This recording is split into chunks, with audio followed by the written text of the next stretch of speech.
We have 9 attendees so far and 8 panelists. Welcome to all. I am Samer Shamsi Pasha. This webinar is the 4th one in our series, and we hope that you will find it just as informative and interesting as the previous 3 we've had. This is a series which we decided to run in order to communicate with our members.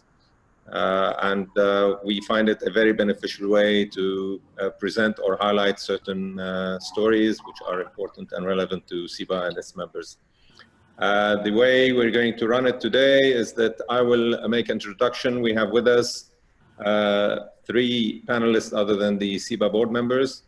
Mr. Sebastien Beaulieu, who's the Canadian ambassador or envoy to Syria. He's based in Beirut. We've got, of course, one of the main story presenters for today is Mr. Tareq Hadahd, from Canada, who will be talking about peace by chocolate.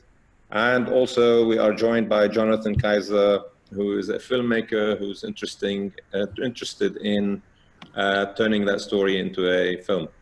So I will start, of course, if you haven't used Zoom before, you can use the chat rooms to air all your views and questions if you have some. We will allow a question and answer session at the end. We hope to limit this webinar to finish in about an hour and a half, so maximum by 5:30 London time, GMT. We're going to start by getting Mr. Sebastien to make a small introduction about what he does and the involvement of the Canadian government with SIBA, since we are registered in Canada, and give us a bit of background about what he does. Then we'll move on the mic to Mr. Hadahd, who will talk about the Peace by Chocolate for about 20 minutes and discuss his own experience in there. And then we will ask Jonathan to make his own comments and presentations for about between 5 and 7 minutes. After all the presentations are done, we will then ask the participants for their Q&A. Please feel free at any point in time to interject on the chat room and put your questions if you have them, so that we can have a list to answer by then, or you can put your questions later on in verbally when we open up the floor for everybody to discuss things. I hope that you enjoy this webinar, and I hope that you'll also join us on all future events similar to this. With this, I start with Mr. Sebastien Beaulieu, the Canadian ambassador. Please, Sebastien, the floor is yours, and I'm going to go on mute from here on. Thanks. Great. Well, thank you very much, Samer. On behalf of the Government of Canada, I'm very pleased to participate in this 4th SIBA webinar. As executive coordinator for Syria, I'm based in Beirut, so it's a bit later in the day here, and I oversee Canada's engagement on Syria. I lead a small team out of the embassy in Beirut, and we also have people working on Syria, as you can imagine, across our network from Washington to Moscow, across all major capitals and major UN cities as well. I'd like to start off by commending SIBA for their excellent work. Commend both the leadership, but also the members around the world who are busy every day networking, but also creating and generating business opportunities for Syrians, but also for the local communities in which you all work and operate. I was quite honored to be part of the creation of SIBA back in summer 2017 in Marseille, and have followed very closely since then the evolution of SIBA. And I'm very pleased today that we have a story coming out of Canada, and myself being from Atlantic Canada, from the province next door to where the Hadahd family is working. I'm very pleased that SIBA chose to profile this great story and the great entrepreneurial spirit of the Hadahd family. And for some reason, a lot of these stories revolve around food. There's Taipei Catering in Vancouver. There's Sufi's Restaurant in Toronto. There's Shaban Ice Cream in Winnipeg. There are the Fatouche Girls in Montreal. We even have the Damascus Cafe in Sudbury and the Saraya Hot Bread in Victoria. And these stories, I could go on and on, whether it's New York, the Tanabel Catering Company.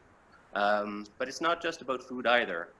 In Canada, we've seen great stories around soap, the Sabuni family in Calgary with the Aleppo soap. A new fisherman who found a new vocation in Lake Ontario, author Danny Ramadan, artist Issam Sharkiye, a tailor, a newspaper editor in Toronto, choosing to tell the story of Syrians through its editor, Kamir Nasrawi. We know that the stories of these great entrepreneurial successes are not always easy. They're also stories of resilience, energy, and determination. And I certainly hope that Peas by Chocolate story will inspire you.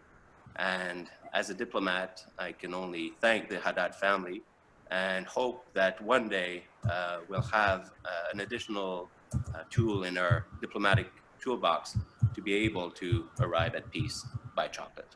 Thank you very much, and I'm pleased to be with you, and I look forward to the rest of the webinar. Thank you, Sebastian. That's a very nice introduction. I didn't realize that you had so many success stories of Syrians in Canada. That's very encouraging to hear, and they're quite geographically spread as well as being, from different sectors of the industry. This is a really encouraging thing, a very positive thing. We always like to highlight Syrian successes in SIBA, especially in the business, in the business community. And of course, we always like to make the world aware of all these successes because generally speaking, they don't get enough coverage. We always tend to get the negative, unfortunately, coverage because that's what news organizations tend to go for, the sensational stories. But these are great stories we've heard from. And of course, today we're going to concentrate on the main one with our panelists. So I'm going to pass on the floor to Mr.Tareq Hadahd, who will tell us his story and his experience with the Peas by Chocolate in Canada. Mr. Hadahd, the floor is yours. Please go ahead. Well, thanks. شكرا كثير لك سامر, thanks a lot, Mr. Sebastian. It's been really a pleasure to hear from you. I know that maybe we haven't met, but all of these, beautiful, sweet examples that you have shared with us really will continue to inspire all of us as Syrians. Even though there are so many success stories in Canada, but there is a huge responsibility for us to continue sharing these amazing stories because there is so much negativity out there in the media right now. And positive stories needs to be worked on and shared worldwide. شكرا كثير لسيبا, شكرا لراما, شكرا لكل حدا دعاني لاني اكون معكم اليوم. انا اسف الكاميرا شوي مغبشه لانه هلا لحتى وصلت متاخر بسبب الثلج. بدي بلش معكم بقصه صغيره هيك اللي الهمتنا من وقت ما اجينا على كندا. في عندي صديق قال لي انه في تجار من اوروبا راحوا على افريقيا من حوالي من قرون عده، فلما وصلوا لحتى يبيعوا احذيه في افريقيا رجعوا كتبوا تيليجرام لمانشستر. فالاول كتب لرفقاته قال لهم وقفوا ما حدا يجي، انه بافريقيا ما بيلبسوا احذيه. والصديق الثاني له قال له انه في كتب لرفقاته باك بمانشستر قال لهم انه فرصه عظيمه لانه بافريقيا لهلا ما عندهم ولا حذاء، يعني عندهم فرصه ذهبيه لانكم تجوا وتحققوا نجاح كثير كبير. فهو البرسبكتيف والاتيتيود هو المنحى اللي انت بتحب تاخذه بحياتك، هو انه بتحب تاخذ الفرصه بناحيه سلبيه وايجابيه. قصه عائلتنا اللي هي عائله هدهد، الاسم تبع العائله تم تحريفه من قبل مسؤول لجوازات السوري بالاساس لما سوينا هدهد. ولكن قصه عائلتنا بترجع لل 1986. بال 1986 والدي تخرج من كليه الهندسه المعماريه، ولما رجع على البيت من بعد التخرج قال لستي انه هو ما له حابب يكمل بمجال الهندسه، انه هو ما كان عنده الشغف لحتى يكمل بهذاك المجال. فقالت له انت ليش ضيعت 4 سنين من حياتك؟ فقال لانه هيك المجتمع قال لي بالاول انه كل شيء بدك تحققه عن طريق يا اما بتفوت طب يا اما بتفوت هندسه. فبعدين بعد اسبوع من حفله التخرج تبع الوالد راحوا على عرس ابن عمي. من بعد العرس الوالد شاف انه كل حدا كان عم ياكل شوكولا بهداك العرس بالتلفزه. كان مبسوط جدا، يعني لما صار توزيع الشوكولا بالاخير شاف انه تغير مزاج العامه. لما رجع على البيت مع ستي قال لها انه هو بده يرجع، بده يبلش يعمل شوكولا. قالت له انه هو ما بيعرف ابدا يعمل شوكولا ولا بحياته جرب، ولا حتى حدا من عائلتي فات بهذا المجال. انا كل عائلتي اكاديميين، يعني ولا انه هن كانوا مهندسين، كانوا اطباء، كانوا صيادله، وما حدا فعلا بلش بالانتربرنورشيب يعني برياده الاعمال بالشام. فالوالد بلش يعمل شوكولا بالبيت بعد حوالي كم شهر، وراح على جمع كتب من الوصفات انه كيف تقدر تعمل شوكولا، كيف الامريكان بياكلوا الشوكولا، كيف الاوروبيين، البلجيكيين كيف بلشوا الشوكولا تبعهم، الاتراك، المصريين.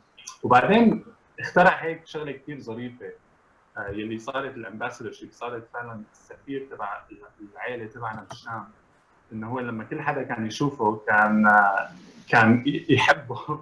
وهيك فعلا هو تعرف على ماما لما ماما زارت الستور، اول ستور اللي فتحه بالشام، فهو ما كان بيعرفها. لما ضيفها قطعه شوكولا فبدا فعلا لاف يعني. فبعد ما تزوجوا اهلي انا انولدت، وفعلا كانت مثل 99% من الامهات السوريين يلي بدهم اولادهم يصيروا يا اطباء يا مهندسين. 99% بدهم اطباء و1% بدهم مهندسين. فوالدتي كانت من هدول 99%. فانا بلشت اكبر بالشغف بالطب. بنفس الوقت يلي كان الوالد والعائله كانوا عم يكبروا بالشغف انه الشوكولا هي نتيجه وهي منتج السعاده لكل البشريه. فالوالد بلش يكبر البزنس ستيب باي ستيب، ومن واحد ستور بدمشق لحتى فتح اكثر من ستور بعده محافظات سوريه. بال 2002 تم افتتاح المعمل الضخم لانتاج الشوكولا اللي كان اسمه معمل هدهد على اطراف دمشق الشرقيه. وكان فعلا الحافز الاكبر لانه عائلتي حتى تكمل بالمشروع اللي هي بلشته. وبهذاك الوقت انا كنت عم بكبر بعيدا جدا عن البزنس، كنت عم بكبر وعم قرب اكثر من مجال الطب. دخلت كليه الطب، حققت الاهداف تبع العائله، ولكن فعلا لانه انا كان عندي الشغف كنت دائما اربط بين الطب والشوكولا، واللي هي دائما في فرق كثير كبير بيناتهم اللي ما حدا ممكن يتصوره.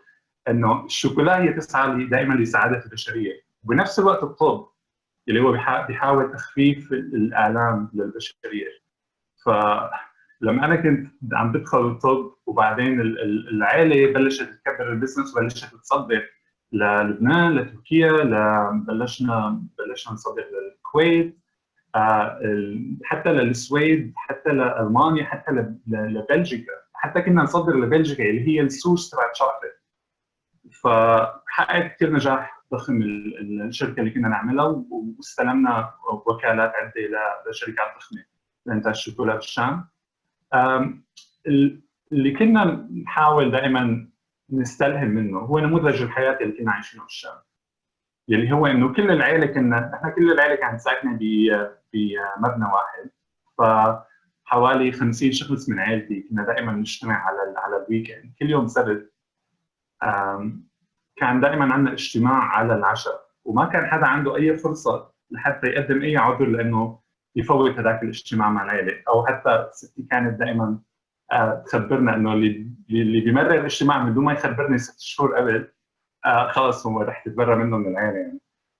فبهذاك الوقت كنا عم نحس فعلا بجوهر الامان والسلام اللي هو دائما كان مبني على العائله وعلى قيم العائله.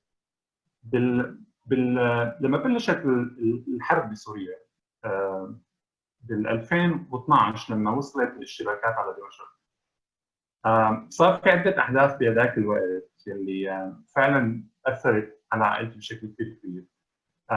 بلشت القصه لما بلشت الشبكات بالمنطقه اللي كنا عايشين فيها، فنحن وعائلتي نزلنا على الاب وتخبينا بغرفه كانت بتكفي لحوالي 10 اشخاص وكنا قاعدين فيها 50 شخص.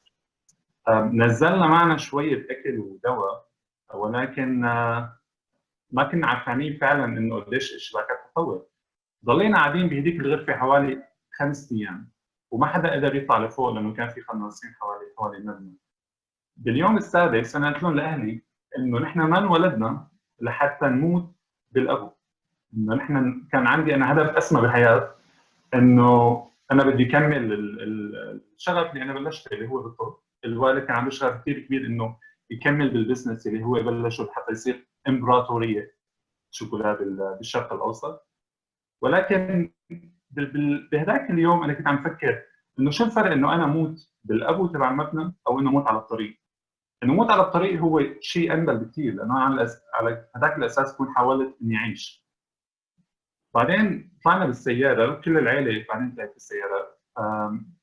عائلتي تشتتت من هذاك الوقت من اول 2013 على اكثر من 15 دوله. ال 50 شخص اللي كنا عايشين سوا هلا هن بعدة بلدان تشمل الاردن، تشمل لبنان، تشمل تركيا، المانيا، السويد. نحن اجينا على كندا. في افراد من عائلتي وصلوا على الولايات المتحده طبعا قبل ما وصل ترامب على الرئاسه. نحن كنا اخر العالم اللي تقريبا طلعت من الشام.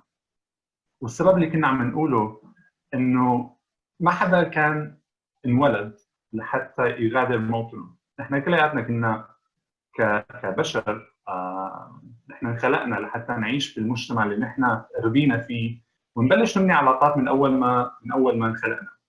وهذا فعلا كان الشيء اللي رابطني بالبلد، هذا الشيء اللي كان رابطني بالشام. لحد ما اجى وقت الوالد كان بالمعمل بالشوكلا، كان في عنده حوالي 400 موظف. على الساعه 10 الصبح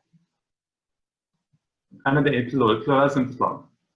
فقال لي ليش؟ قلت له اجتني اخبار من رفيقي انه حيصير الشبكات بمنطقه المعمل.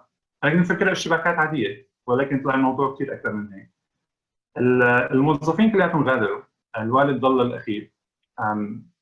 سكر قفل، هو كان بالسياره ورجع على الطريق. وبعدها هو صار يسمع شو صاير هنيك. بعد حوالي 10 دقائق من لما الوالد غادر تم قصف المعمل اللي هو كان ضخم جدا. 5 طوابق كلياتهم صاروا على الارض، والوالد ما كان عارفان طبعا شو صار. فانا كنت عم تابع الاخبار وما كان في صور على الاخبار، ولكن في عندي رفقات بعثوا لي صور من هذيك المنطقه اللي هو تقريبا المعمل صار كلياته على الارض، يعني مسح من على وش الكوكب. فمن بعد كم يوم انا خبرت الوالد شو صار، وهو ضل 3 ايام ما يحكي مع حدا، يعني هو كان سبيتشلس.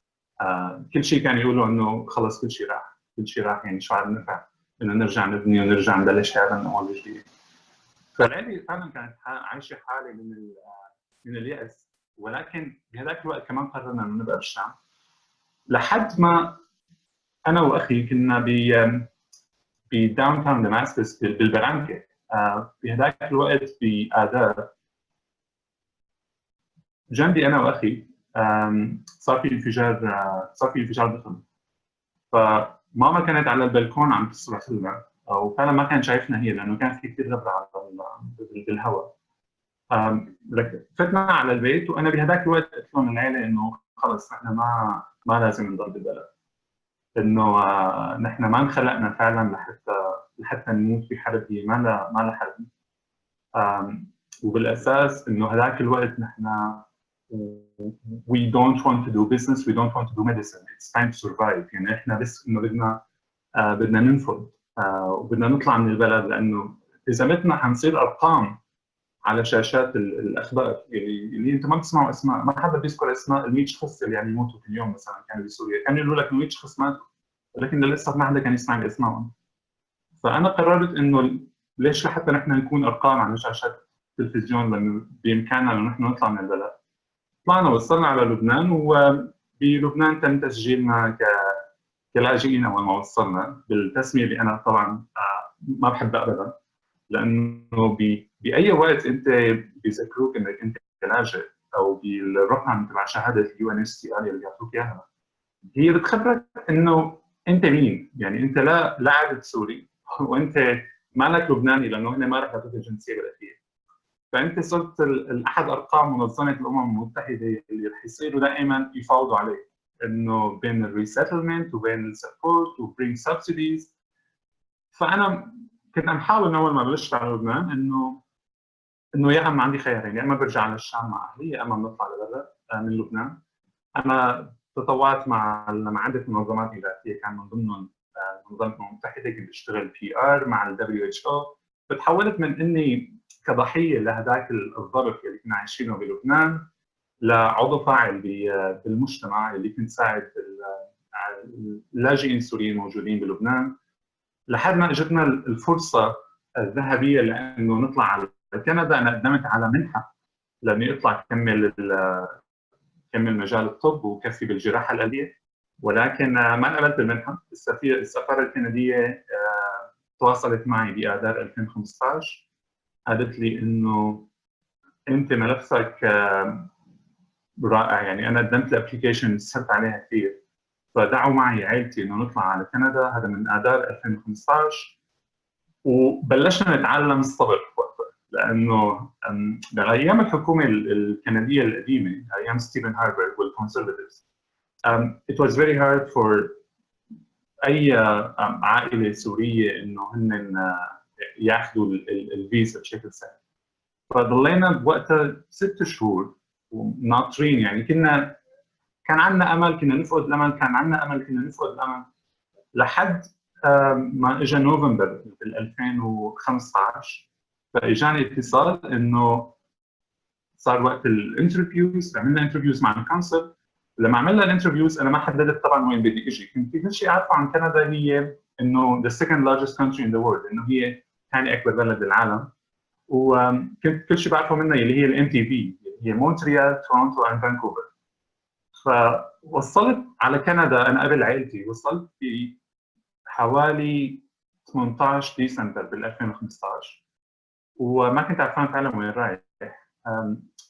فدقوا لي قالوا لي طيارتك من تورونتو على هاليفاكس باليوم اللي بعده. انا ما كنت سمعان شو هي هاليفاكس، قلت لهم بيبقى بكندا، وهي هاليفاكس هي مدينه كنديه ولكن على المحيط الاطلسي. فوصلت على هاليفاكس وهنيك كانت فعلا زبده القصه كلها. لما وصلت على هاليفاكس حوالي الميد نايت كنت نازل على الدرج وانا كنت ماني عرفان مين رح اقابل، ماني عرفان مين بين الاشخاص. فشفت مجموعه كنديه حاملين لافتات اسمي بالعربي وبالانجليزي، حاملين ورد، حاملين اعلام كنديه، عملوا لي ويلكم تو كندا تاريك، ومرحبا فيك في كندا. فلما وصلت لعندهم قالوا لي انت طارق؟ قلت لهم ايه، بس انا طبعا مو طارق اللي انتم عم تستنوه لانه انا ما بعرفكم. قالوا لي لا انت طارق نحن عم نستناك. ففعلا كانت لحظات من الاستقبال المدمع، يعني كنا كلياتنا بدموع لانه هن ما بيعرفوني ولا انا بعرفهم. كل شيء هن كانوا مهتمين له انه انا كنت كانسان، انا وعائلتي فقدنا كل شيء بالحرب اللي احنا ما قررنا نكون جزء منه، ولكن كل شيء كنا عم نسعى له اللي هو السلام واللي هو الامان. هذول الاشخاص الكنديين اللي كانوا ضمن سبونسرشيب جروب اسمه السيد، سوريا انتجنيش فاميليز امبريس. حوالي 30 شخص اجوا على المطار لحتى يستقبلوني منتصف الليل من دون ما يعرفوني، من دون ما يسالوا شو هي ثقافتي، شو هو ديني، شو هو لون بشرتي، شو بعمل انا، شو كنت اعمل بسوريا، شو جاي اعمل بكندا، شو عندي خطط، شو عندي اهداف. ما سالوا عن كل هدول الشغلات، كل شيء سالوا عنه انه انا كنت شخص دائما عم حاول بس انه ارجع ابني الحياه لي ولعائلتي هون بكندا. فوصلنا على انتيغونيش، اللي هي المدينه صغيره حوالي 4000 شخص فقط على بنوفا سكوشا على الاتلانتيك كندا. ومن بعد ما وصلنا بشهر واحد فقط عملنا مقابله مع الCDC. فاول سؤال كان انه انتم شو حتعملوا بكندا؟ انا قلت لهم انه انا كنت ترانسليتر لعائلتي، كنت المترجم. فقلت لهم انه نحن ممكن نرجع نبني البزنس تبعنا ب 10 سنين او 15 سنه، ممكن نرجع نبلش فيه. ما اخذ الموضوع منا اكثر من شهر. والسبب لهذاك الشيء انه انا كنت حابب برهن انه السوريين لما عم يجوا لاي منطقه جديده او عم يهاجروا 7000 كيلومتر لحتى يوصلوا على مكان جديد ويبنوا عائلتهم، على الرغم من انه الهجره هي اصعب قرار ممكن اي حدا ياخذه بحياته. انا بعرف انه نحن ممكن نتنقل وحريه التنقل هي شيء كثير جميل، ولكن الهجره هي قرار صعب، انك انت تترك كل شيء وحتى انك تعرف انك ما ممكن ترجع، وانك بس بدك توثق بالاشخاص اللي انت عم تقابلهم بكل يوم بكندا. فبلشنا نعمل شوكولا بعد حوالي شهر بالمطبخ بالبيت، تقريبا بنفس الطريقه اللي الوالد بلش يعمل فيها شوكولا حوالي 30 سنه من قبل بالشام. ورحنا على الفارمرز ماركت اللي هو الوينترز ماركت، اللي هو مثل انه ماركت 3 ساعات بتاخذ مكان وبتبلش تبيع المنتج للمجتمع اللي انت عايش فيه. وتفاجأت انا انه كان في 200 شخص عم يستنونا الساعه 8:30 الصبح اول ما بلشنا بال 2016. 200 شخص اجوا من دون ما يعرفوا شو هن رح ياخذوا، ولكن اجوا لانه هن امنوا بقدرات النيو كامرز والقادمين الجدد انه هن يرجعوا يبنوا يرجعوا يعطوا. وهو للصالح العام للدوله انه هي تجيب هدول الاشخاص اللي عندهم كفاءه يلي رح يرجعوا يناضلوا ليبنوا حياتهم، واللي هن ما بياخذوا شيء ما بياخذوا شيء فور جرانتد. فبهداك اليوم وي سولد اوت يعني in 15 minutes. وبعد ما كنا نشتغل بالمطبخ وبنفس الوقت كنت انا عم حاول ارجع فيه على الميديسن اللي هو كان حوالي 50% of my time. ب 10 أغسطس بال 10 أغسطس بال 2016 تم افتتاح اللي هو المعمل الصغير جنب البيت، المكان الأول اللي كنا نعمل فيه الشوكولا. هدلاك المكان اللي كنا نعمل فيه الشوكولا جنب البيت تم بناؤه من حوالي 80 شخص من المجتمع اللي عايشين فيه بأنتيغونيش تطوعي.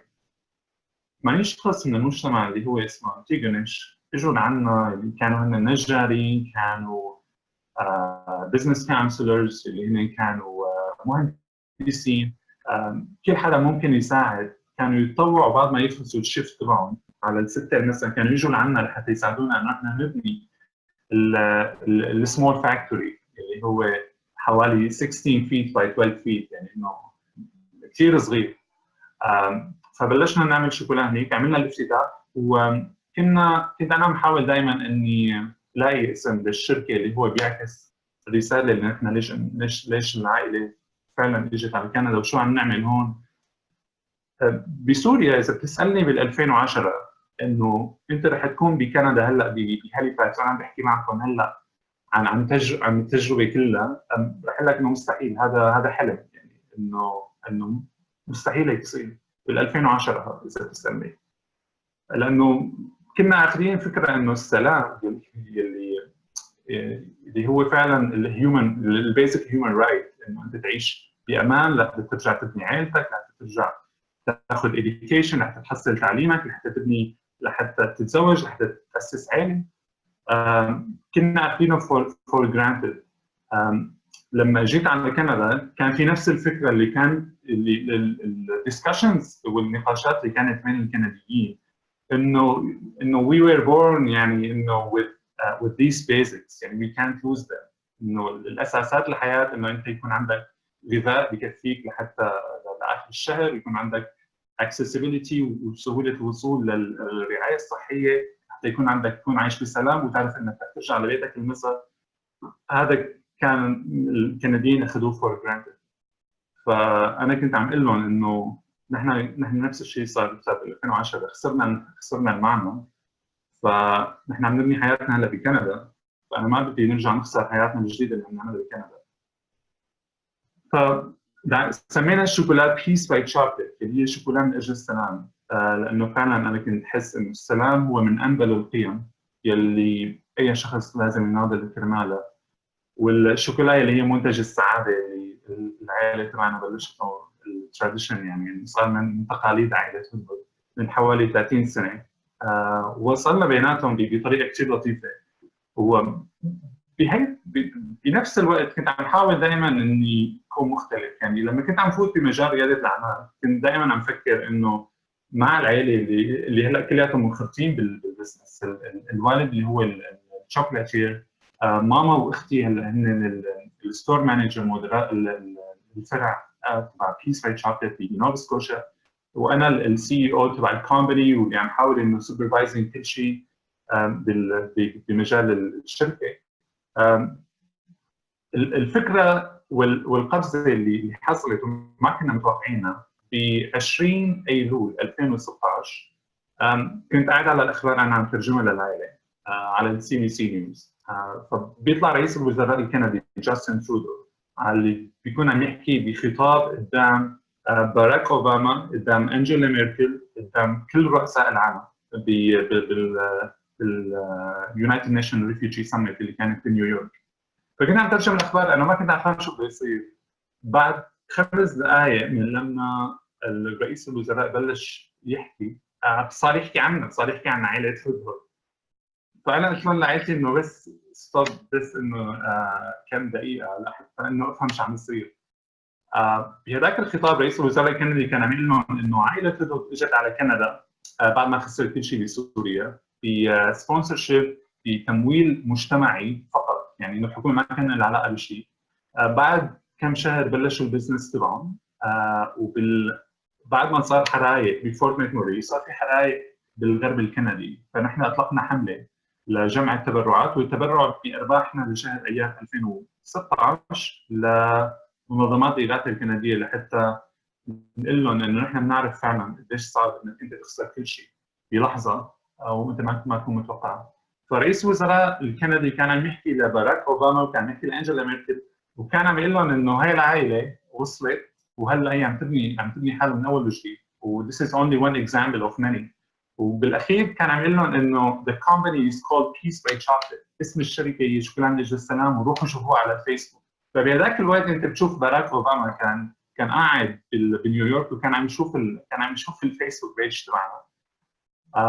كان شعور فعلا لا يوصف. انا ما قدرت انام لبعد يومين 3 ايام، يعني بس كنت عم رد على اتصالات وميديا وانترفيوز. من هذاك الوقت الشركه كانت عم تكبر بشكل كثير ضخم. بلشنا فتحنا الاونلاين ستور تبعنا، ويعني حوالي الكريسماس بال 2016 احنا اضطرينا انه نسكر الستور لانه كان في ضغط كثير كبير على الويب سايت تبعنا. اللي كنت بدي وصله اللي هو كم رساله هيك ظريفه قبل ما انهي. نحن لما جينا على كندا فعلا ما كنا عارفين شو ممكن يصير او شو ممكن توقعاتنا، ولكن كنا عارفين انه الفاليوز والقيم اللي نحن جبناها معنا، انه السوريين هن برودكتيف، هن منتجين، هن مساهمين، هن ما اجوا لياخذوا. نحن ما اجينا على كندا ناخذ شغل من اي حدا، خصوصي هلا بتلاقي انت الفار رايت بكل الدول الاوروبيه، بكندا، بامريكا، بيلعبوا على فكره الجوبز انه we are losing jobs to these immigrants, so they are coming to kill us and take our jobs.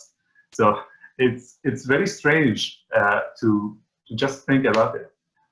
من بعد ما بلشت الشركه تبعنا بال 2016 بستور واحد، حاليا منتجات بيس باي شوكليت متواجده باكثر من حوالي 1000 ستور مول، اللي هي مع بارتنرشيب مع شركه اسمها سوبيس، اللي هي the second largest chain in the whole of Canada. We are from the Atlantic Canada to the far west. نحن من المقاطعات الأطلسية لحتى المقاطعات على المحيط الهادي اللي مقاطعة بريتش كولومبيا. كنتيجة بالأخير كنت عم حاول دائما مع كل التواصل مع منظمات الإعلام، بعد ما قصتنا كانت على السي بي سي، قصتنا كانت على البي بي سي، عملت مقابلات مع السي ان ان، عملت حتى وصلت على استراليا ونيوزيلاند، مع الصين، مع اليابان. كانت قصتنا فعلا اخذت صدى كثير قوي الحمد لله بالشرق الاوسط، وعائلتي بلشت حتى تصير مشهوره بالشرق الاوسط اكثر من لما كنا هنيك. فكنت دائما عم حاول اوصل الفكره من خلال الضخ الاعلامي اللي كان عم يجي من ناحيه قصتنا، انه لحتى الاشخاص ينجحوا انت ما بدك غير عامل واحد اللي هو عامل الكايندنس. انت اذا بتقدم اللطف لهدول القادمين الجدد باي مكان بيجوا فيه سواء بكندا او باوروبا، رح تلاقي اللطف بالمقابل هو اللو اوف ريسبروسيتي. يعني انت شو ما بتقدم، شو ما بتعطي لهدول القادمين الجدد. يعني انا ما بسميهم اللاجئين، يعني هلا انا عندي بس حمله كثير قويه مع الاعلام انه انا بدي الغي تسميه اللاجئين لهدول الاشخاص. انا دائما عم بذكرهم انه هم خسروا كل شيء، انه فعلا قلت لهم نحن وي ار نوت ريفيوجيز، يعني نحن ما عندنا لاجئين، ونحن كنديين جدد اللي رح ياخذوا الجنسيه الكنديه بكم شهر بس. يعني فبالنهايه الشوكولا تبعنا هي بس انه المنتج الفرونسي. بالباك جراوند في شغلات كثير اكبر، في شغلات كثير اعمق. تم اختيار بيس باي تشارتد اللي هي القصه البطوليه من قبل شركه جوجل، وكان الفيديو تبعنا اللي هو الماست هيد كان عمل له على اليوتيوب من شهرين لمده يوم كامل على اليوتيوب، حصل اكثر من نص مليون مشاهده.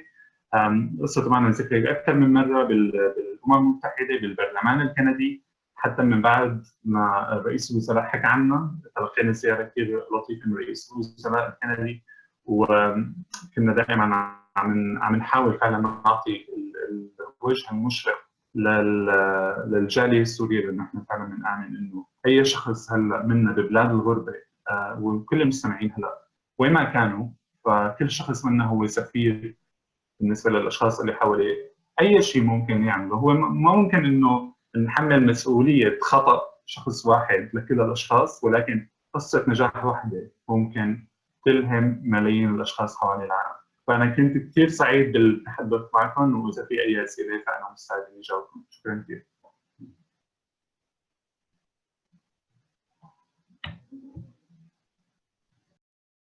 Samer, you're muted.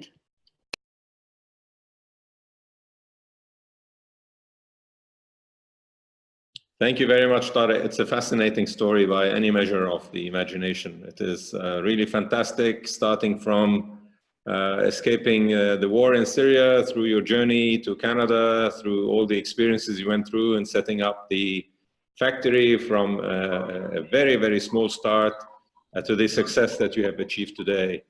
And you are an example that others will look forward to following, inshallah, for all Syrians. It's a very bright spot. And I think commensurate with the level of achievements you have done, it's only natural that Jonathan will be interested in making a movie about your achievements and your progress to date. So I'm going to pass on the microphone and the floor to Jonathan to explain to us his ideas about how to translate all these successes. Your story isn't only about a business, but it's also it's a success story against adversity, starting from physical security in Syria onto setting up a business from scratch and succeeding in it in such a short time. Jonathan, the floor is yours, so please you go ahead and explain to us what you plan to do with this fascinating story. Great, so yeah, again, my name is Jonathan Keijser, and I'm a filmmaker based in Los Angeles, and my production company, MagneticNorthpictures, is producing a narrative feature-length film based on the story. So not a documentary, but before I tell you a little bit more about the film, I'd like to talk about films in general, and the impact that stories like Tarek and his families can have on creating social change. So everybody loves a good movie. But what is it about a story that makes us reevaluate the way we think? Traditionally, films are really just for entertainment, right? But lately, podcasts and films and music have evolved beyond just serving as a means of escape, but also about how we can inform and educate people. So an interesting study I was reading about recently from Princeton University was actually able to demonstrate that watching something in a film can have a similar effect in your brain as if you were actually watching the same thing in real life. So not only does this research support the effect that film can change the way we think, but it's expanded our concept on how moving sound and pictures can change our perceptions, emotions, and attitudes actually long after you're done watching it. So now we know a great film can get the audience to empathize with what's happening on screen, feel what the characters are feeling and seeing what they see. So in the case of a film with a social message, this means that the scenarios we watch can affect the way we think, act, the way we vote. For example, it could be, what you buy or how you treat somebody that's not like yourself. But how do we jump from seeing something to actually making real change? So I'm just going to pull up this diagram from the Fledgling Fund that gives us, I think, a pretty good visual progression on how that could happen. So number one here, you've got to have a compelling story. If your story isn't compelling, and as Tarek just shared with this is a very compelling story, no one's going to watch it. But if your film is good, it's going to create awareness. It's going to create awareness about that issue that you're tackling. So with an addition of like a successful outreach campaign, there will be media attention around the film and therefore the social message. So now that we use that awareness to get the audience engaged, we can encourage them to start talking about that issue. For example, it could be promoting the equal respect and treatment of everybody, or it could be a change in policy, like opening the country's borders or changing immigration laws. But most importantly, it can engage people and rally people around a cause, which builds a community, and that will eventually build change. So all of this together creates that movement, and that movement is what creates social change. So in the case of Peace by Chocolate, our social message is to change the way people view refugees and the way the world manages the refugee crisis. For me, the most compelling part of Tareq's story is how the community of Antigonish responded to the Hadahd family and welcomed them to the community. Their response was the opposite of what we see in many places across the world. And this is the part of the story that I actually first empathized with, because I'm from Nova Scotia. Even though I live out here in sunny California, I grew up in Halifax, about 2.5 hours south of where Tareq is based. And when I was 16 years old, my father suddenly passed away. It was a huge tragedy for my family. But what none of us would have ever expected was the way that the community came to my family's side. Every day we had people at our house, we had neighbors coming over for months and months after that. Because my parents, they were both immigrants. We had no family in Canada. Yet it was the community that responded in a way that we could have never imagined. And that's the exact same kindness that I saw in the story that Tareq shared. And it's really what drew me to want to make a film about it. But beyond my personal connection, there are a few great elements of the story that I think is worth highlighting. First of all, it's an incredible journey. Like within 2 years of their arrival, this family has accomplished more than most people do in a lifetime. They've created and rebuilt their chocolate business to huge success.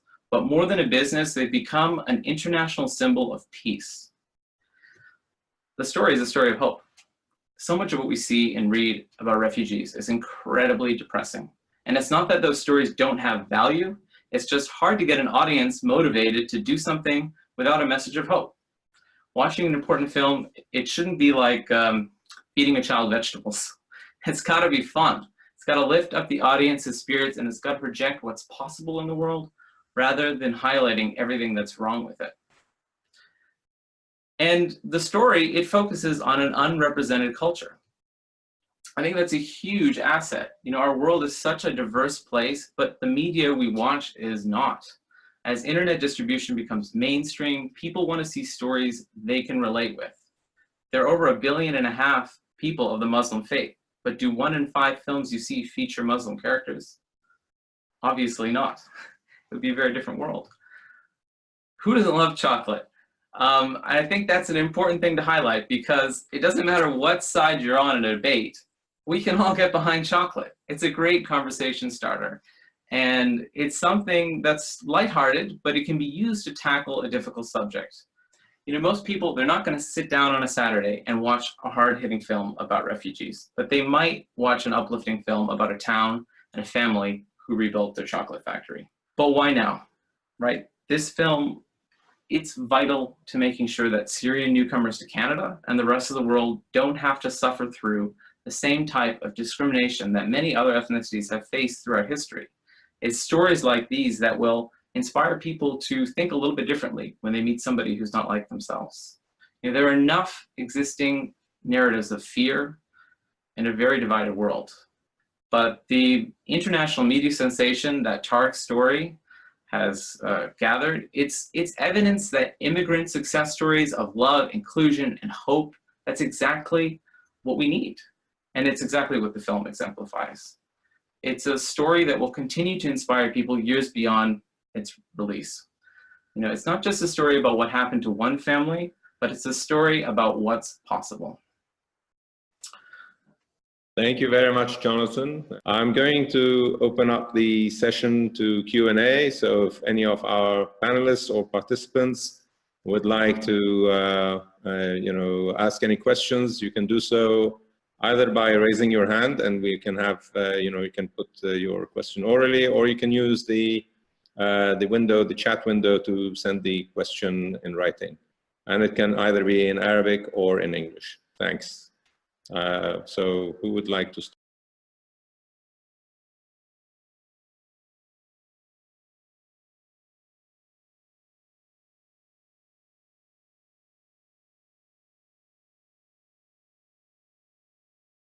تفضل أحمد إدلبي.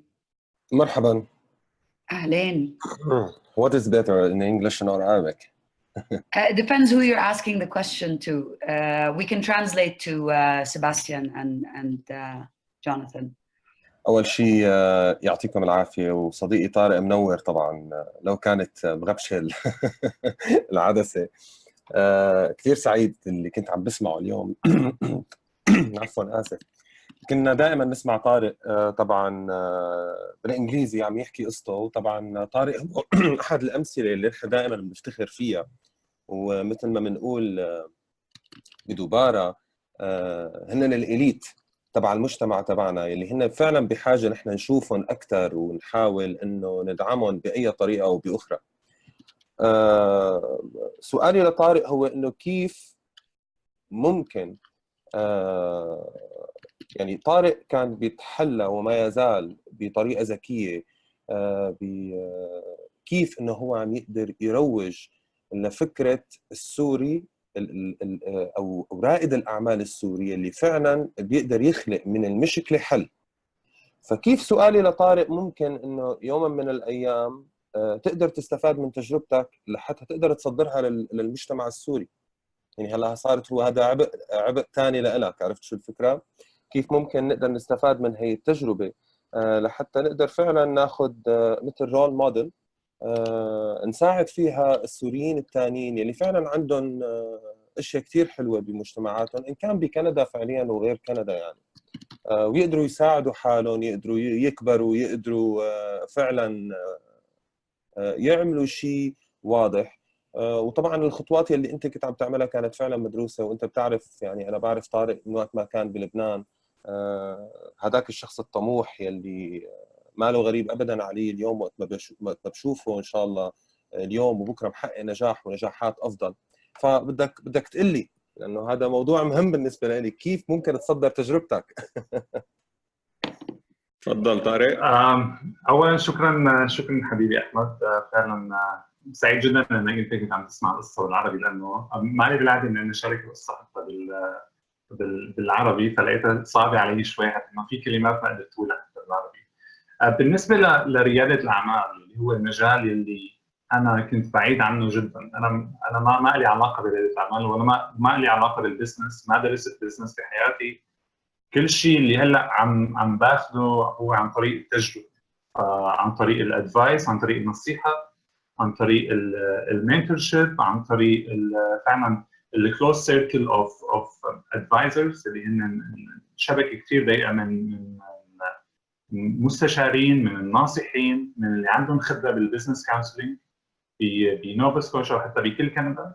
اللي انا بشوفه انه إن رياده الاعمال الظريف فيها الفلكسبيتي، المرونه، لان انت فيك تعمل اي شيء بدك اياه.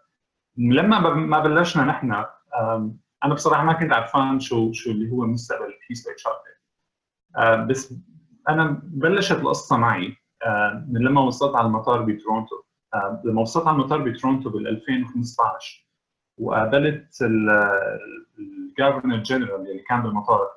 اليوم الثاني قبل ما امن طيارتي على هاليفاكس كنت ماشي بالداون تاون تورونتو، فالعالم شافتني على السي بي سي اليوم اللي قبل، فتذكرتني قالت لي انه نحن شفناك على السي بي سي من قبل بيوم. بعدين لقيت فعلا انه في قوه هائله للاعلام للميديا بكندا، كل العالم بتشوف اخبار وكل العالم كانت حابه تشوف هالسوريين يلي اجوا على كندا شو رح يعملوا وشو الاضافه اللي رح يحطوها بالمجتمع. هن رح يعملوا على الويلفير ولا رح ياخذوا مساعدات من الحكومه الكنديه، ياخذوا من دافعين الضرائب الكنديين، ولا هن رح يبلشوا شيء جديد. فانا بلشت مسؤوليه ذاتيه، يعني ما حدا اجى سالني، ما حدا بالمجتمع اجى قال لي انه انت لازم تعمل هيك، انت لازم تروح بهذا الدايركشن، ما لازم تكمل طب هلا، لانه انت اذا بتكمل طب انت رح تروح تاخذ ستودنت لون، رح تاخذ قرض، رح تقطع من طريق الطلاب الكنديين اللي هن بالاساس. فرياده الاعمال الحلو فيها اللي انت ما بتعرف شو ممكن يصير، ما في خطوات حتى بتصير وانت ما بتعرفها. بالنسبه لتصدير التجربه اللي عم نحاول نعمله اللي هو زياده الوعي بكل وسائل الاعلام اللي كنا عم نحاول فعلا من اول ما اجينا، وحتى كل فتره نحن عندنا يعني خطه اعلاميه مدروسه، سواء كانت بالافتتاح الاول، سواء كانت بالافتتاح الثاني، سواء كانت بالبارتنرشيب بالشراكه مع الانديجينس بوبيوليشن، مع اللي هن سكان كندا الاصليين. فعلا الاهتمام بالقضايا اللي هن بتهم الكنديين. الفكره في مشكله احيانا مع القادمين الجدد ان هن بينتقلوا على مكان جديد، ولكن بيضلوا بيفكروا بعقليه انه هن بعدهم بالشرق الاوسط، يعني انه هن المجتمع اللي حواليهم كلياته مجتمع بنفس الثقافه، ولكن هن بينصدموا فعلا احيانا بعقلات الاندماج اللي هن حتى ما بيفكروا فيها لما يجوا على كندا. فبتصدير التجربه لبيس باي شوكليت حتى تكون نموذج ملهم للاخرين عن طريق الوسائل الاعلام، عن طريق الخطابات اللي هلا صرت عامل بسنتين. انا صرت عامل اكثر من 350 خطاب سواء بكندا، سواء بالمملكه المتحده، ببريطانيا، بلندن، كنت بجامايكا الشهر الماضي. فعم حاول كثير اني اسافر وانشر القصه لحتى هدول العالم اللي عندهم صوره سلبيه ونمطيه سلبيه عن الشخص السوري اللي عم يهاجر لمكان جديد يحاولوا يغيروا منه، ولكن بنفس الوقت التاثير على الاشخاص اللي عم يجوا جديد على كندا. في عده مشاكل ممكن تواجه اي قادم جديد بكندا، سواء بمجال اللغه، سواء بمجال الاندماج، ثقافه مختلفه جدا. اللي عم نحاول نوصله انه من فيك تبلش عندما بدك، فيك تبلش بالمطرح والبيت، وفعلا يو هاف نو اكسكيوز، ما حدا عنده عذر حتى يقدمه، انه سواء بمجال التمويل، سواء بمجال الاعلام، لانه اذا بتعمل اي شغله هلا بكندا فيك تجيب اي وسيله اعلاميه تبلش قصه صغيره، والقصه الصغيره اكيد رح تكبر مع الوقت. يعني اذا بتبلش مع السي بي سي رح تجيب قصص ثانيه مع السي تي في، رح تجيب قصص ثانيه مع الجلوبال نيوز، رح تطلع قصه برا كندا تروح على سي ان ان وبي بي سي. انا بشوف انه بيس باي شوكليت مثل ما حكيت بالاول، الشوكليت اللي هي الواجهه، وحتى الشوكليت اللي هي بعثناها على الفضاء من شهرين كانت مع رواد الفضاء بناسا اللي اخذوا صور مع الشوكلا اللي كانت بالزيرو جرافيتي مع جاذبيه منعدمه. ولكن فعلا بما وراء الكواليس دائما انا بحاول اعمل بوزيتيف لوبي يعني للحكومه الكنديه، باعتبار انه الحمد لله عائلتي كونت شبكه علاقات مع البرلمان الكندي باوتاوا، وحتى مع الحكومه الاقليميه بمقاطعه نوفا سكوشيا. الفكره انه عم نحاول نستخدم كل هي الشبكات اللي قدرنا الحمد لله نكونها لحتى نساهم بدعم هدول الاشخاص اللي بدهم يبلشوا مشاريع جديده. وهلا اذا ان شاء الله مشينا بموضوع الهوليوود موفي، فكل الهدف من هذا الشيء انه نضوي على القصه اكثر، بركي ممكن توهم اشخاص ثانيين. وبالنهايه نحن كبشر ممكن نتعلم من غيرنا بسرعه اكبر، انك انت تروح تشوف قصص خياليه لتروح تطلع بالواقع. فإن شاء الله نكون ألهمنا عدة أشخاص من القادمين الجدد بكندا، وإن شاء الله ماضيين عن هذا الطريق. بس إذا في شيء سبيسيفيك أحمد حبيبي بس خبرني ممكن نحكي عنه إن شاء الله. ما في أي شيء، يعطيك ألف عافية. يعني أعتقد الموفي والشيء اللي أنت عم تعمله أعتقد هو أكبر تجربة تخلي المجتمع السوري فعلا، خلينا نقول إنه يغار شوي لحتى يقدر فعلا يتحرك. let me say this in English. I think the Tareq experience, or Tareq, what he did, Tareq, in the past 4 years, I think it's helping Syrians to avoid the depression. You know, what's happening in the Syrian community, it's kind of depression about losing their businesses, about losing their passion, about their stuff. So I think you, Tareq, you are one of those people who helped us as a Syrian community to restore faith in our community. Thank you so much. Thank you both to Tareq and to Ahmed Edelbi for interjecting and asking a question. Indeed, I support the point of view that we need to highlight and publicize the successes and the positive aspects that we Syrians bring to any new community, and as well as our ability to adapt and grow out of adversity. Meanwhile, I just would like to, in case nobody else has any questions at this time, I'd like to ask Sebastian Beaulieu to comment a little bit about what you've heard so far. Sebastian, has been only positive, good news about the Canadian host community in terms of the new arrivals. This is really very positive and very exciting in terms of the welcome which Tareq and the Hudhud family had received in Canada. So just going to give you the floor just to mention a few words about the Canadian government's position on receiving immigrants and that sort of thing. Enlighten us, please.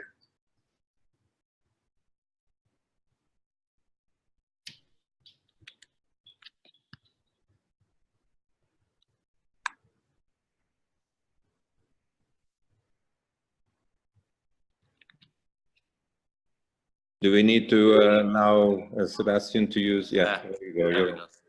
Sorry, I was speaking in a void. Thank you, Samer, Jonathan, and Tareq.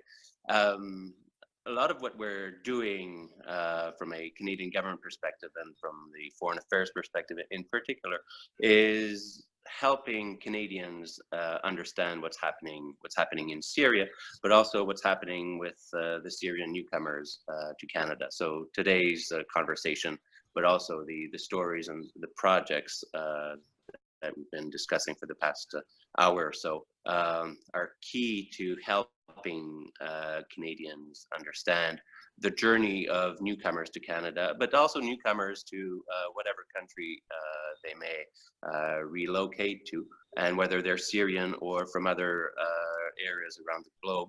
That understanding and that dialogue is so key. So I'm very pleased to have these stories, but it's also a way to highlight the contribution of Syrians in their new host communities.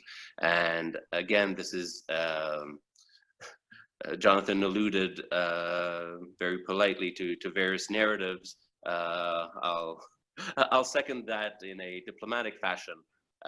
There are many narratives out there, and the narrative of inclusion and diversity is not always the one that comes out on top, but certainly it's a priority of the government of Canada to highlight these stories in a very positive way.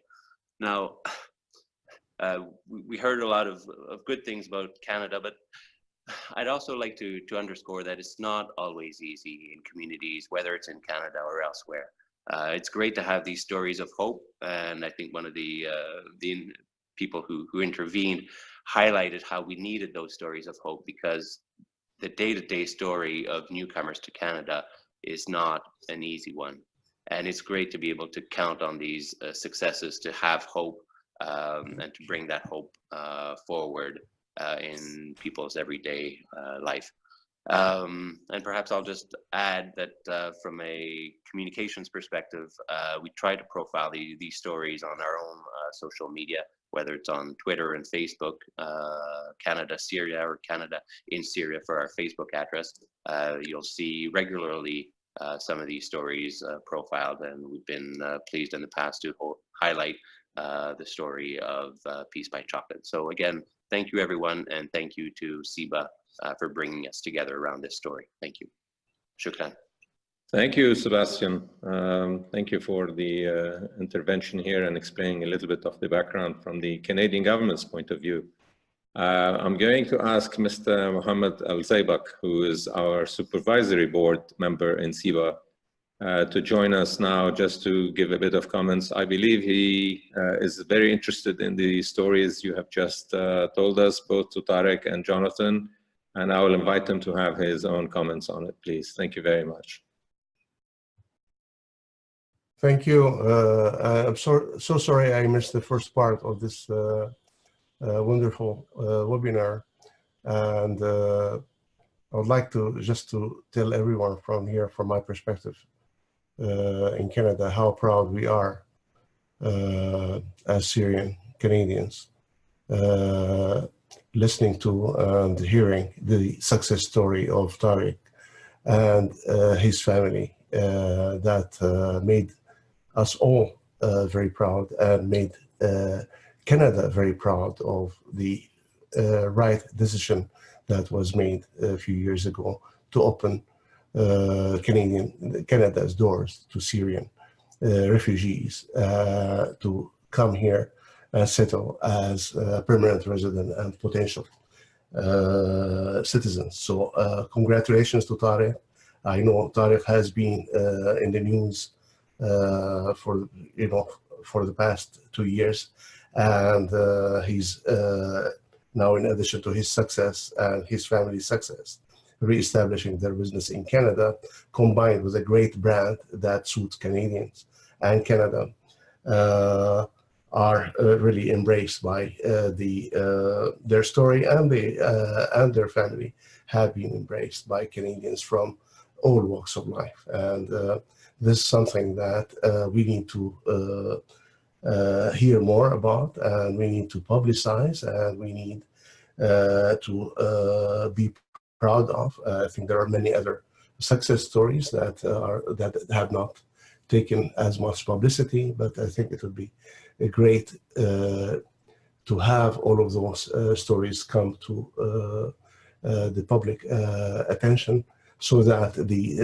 Tariq's family's success is not singled out as an exception, but as part of the norm. And that's something that really in the beginning that helped the Canadian government to make this decision, capitalizing on the entrepreneurial spirit and the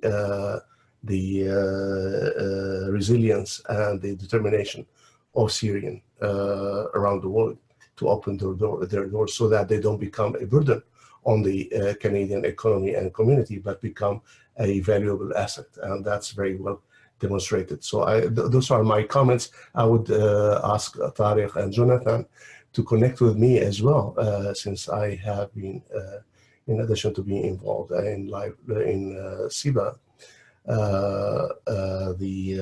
I've been involved in co-founding and running Lifeline Syria, that has helped Canadians sponsor Syrian refugees to resettle in the GTA, and help mobilize Canadians from coast to coast to do the same.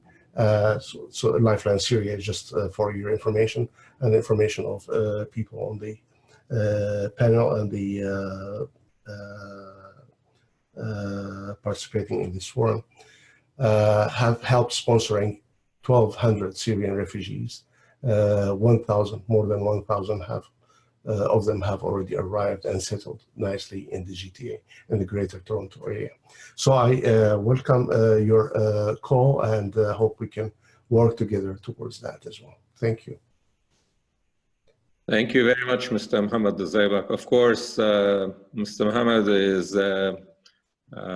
too modest not to mention his own success story in Canada as a previous sort of arrivee on the Canadian land. And his own success story in Canada is also one to be told, but he is too modest to mention it here, but it's something that we should highlight as well. That was done long before this current crisis had brought out many news stories of the same effect. But I quite agree with you that we should all share and be proud of presenting these stories wherever we can, because they only inspire and give hope to others, and both in terms of the new arrivals and the host community to progress towards more positive interaction. Meanwhile, thanks for highlighting about the organization you just mentioned, Lifeline Syria. I hadn't heard of it before, so it's interesting for me to hear of its existence. And obviously, it's a very important thing that it has helped so many Syrians, and I hope it will continue to do so. Please go ahead, Mohammed, if you want to add any more. Yeah, thank you so much. I just want to say that I'm so optimistic and hopeful that the Syrian newcomers will do much better than our generation have done here, and I believe in what it's not a dream, but it's also a reality. I know that they can do better, and they can make us really proud and make other and their success here in Canada help other governments making the same kind of decision to embrace them. And that's really in line with SIBA's objectives. It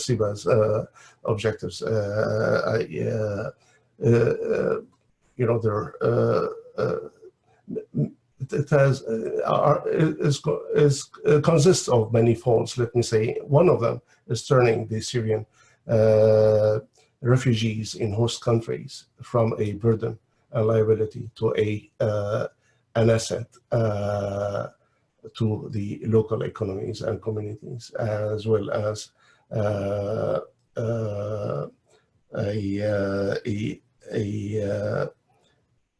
a vehicle to turn the refugees crisis and the Syrian refugees into a main powerful economic force for Syrians themselves, as well as for the host countries, and hopefully for the Syrian future once this crisis comes to an end. Thank you so much. That's all I have.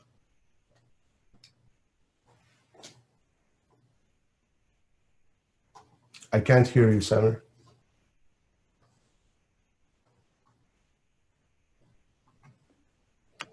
Thank you, Mohammed, for highlighting.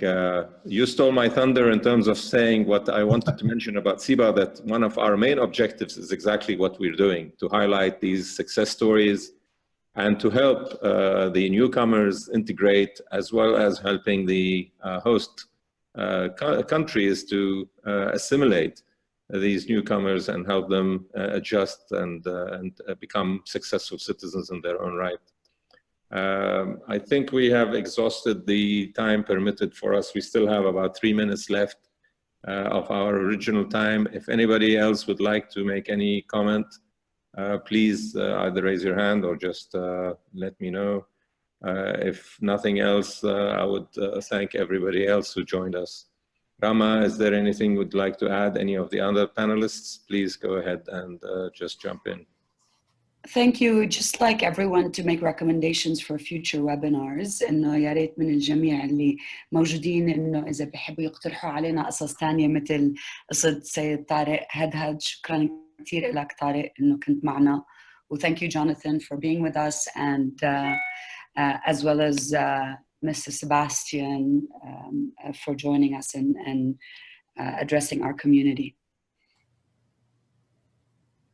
I want to thank all the attendees and the panelists for another webinar that we have hosted on SIBA. This is the 4th one in our series, and we hope to have many more. And as Rama had suggested, anybody who has any very interesting stories or success stories, we'd love to hear from them. We are here to listen and interact and benefit from each other's stories, not only ourselves, but the wider community as well. Mr. Ahmed Asbih has raised his hand, so I'll give you the mic, please, if you can pass it on and have.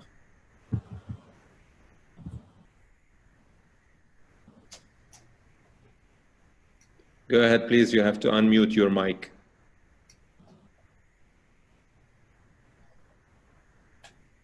سيد أحمد بس إذا بتقيم الميوت على الميكروفون.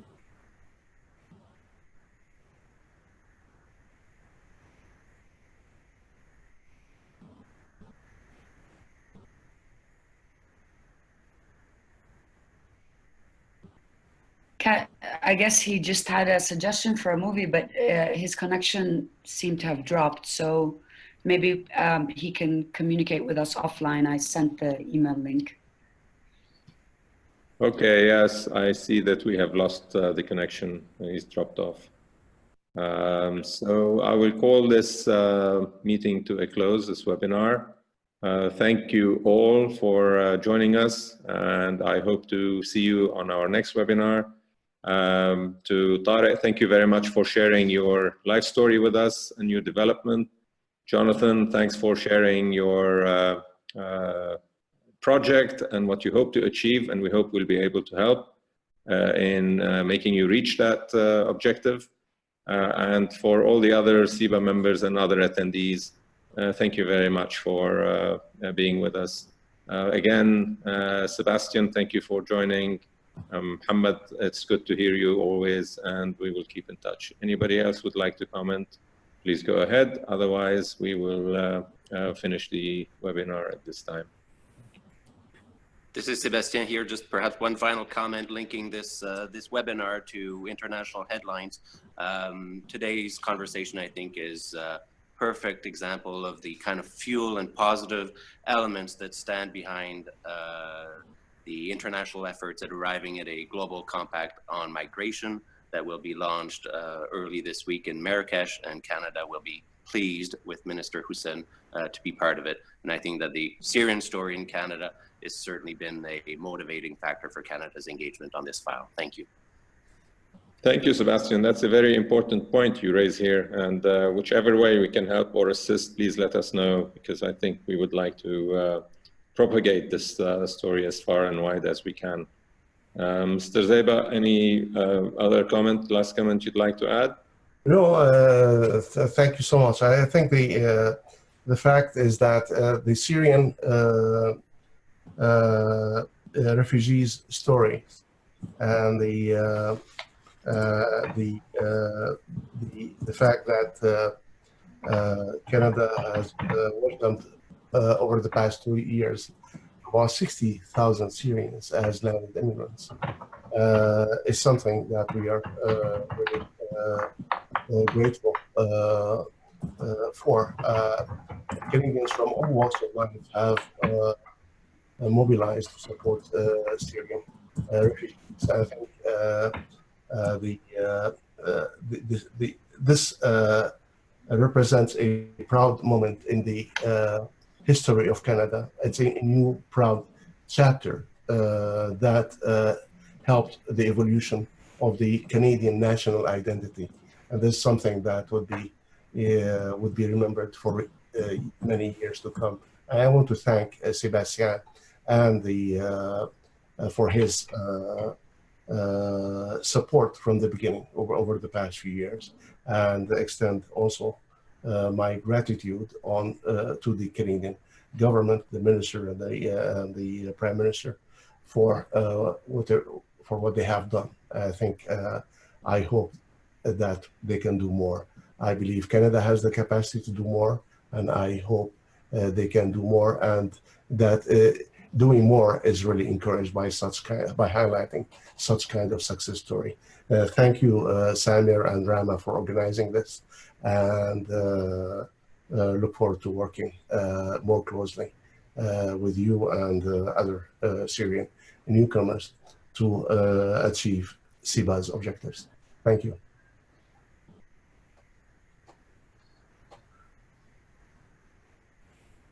Unmute Samir, please. Yes, sorry, I keep pushing the wrong button. Thank you all for joining us on this webinar. Thanks for all our participants, panelists, and I look forward to receiving you on the next webinar.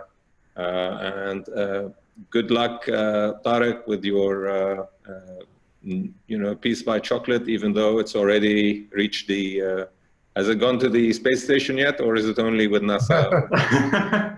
Yeah, we are exporting. We're the first company in the world to export to the States. Anyway, and just like the final comment, from everything we hear today, it seems like there is so much power in the Syrian community that it's not exposed yet to the world. I believe that you know, we can use all of these power, all of these talents that they are here today. I see that there's so many viewers. All of them actually have like talents and skills that they can really collaborate. What we are really missing in the Syrian communities that they are scattered around the globe right now is real leadership that will bring everyone together. And I think what SIBA is doing is really fascinating.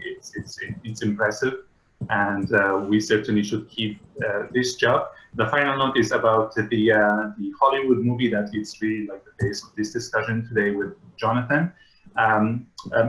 Hollywood really should have the you know, these positive stories into the light very soon, whether it's Piece by Chocolate or another story, or just discussing here an idea. But I believe that, you know, one positive story is mind-changing. In Atlantic Canada, we have changed 75% of the minds in Atlantic Canadians towards positivity, towards immigration. They are aiming to bring more people to Atlantic Canada because they believe that immigration is a solution. So there is so much still to do, but I believe this is a great first step. Hollywood movies can be absolutely life-changing. There is a movie called Lion that I watched, and after I finished it, I just went and did a donation, even though nobody has connected to me from that movie, but it really can impress us. It touched everyone, and all of these stories is really you know, great vehicle, as Mr. SIBA has mentioned. Please, everyone from the viewers or everyone really would like to connect with me, I'm just going to send here my email address on the chat, so, or on Twitter. I would love definitely to keep this conversation going. Thanks a lot for having me today. Appreciate it. Thank you, and thanks for all attendees.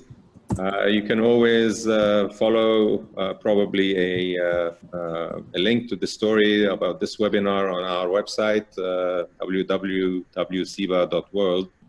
And please keep in touch if you'd like to. If you're not already a member of SIBA, please join us. We'd love to have you. And if you are, obviously, we'd look forward to seeing you on our next events, be it webinars or otherwise. Thank you for everyone, and we will call this webinar to a close now. Thank you. Thank you very much.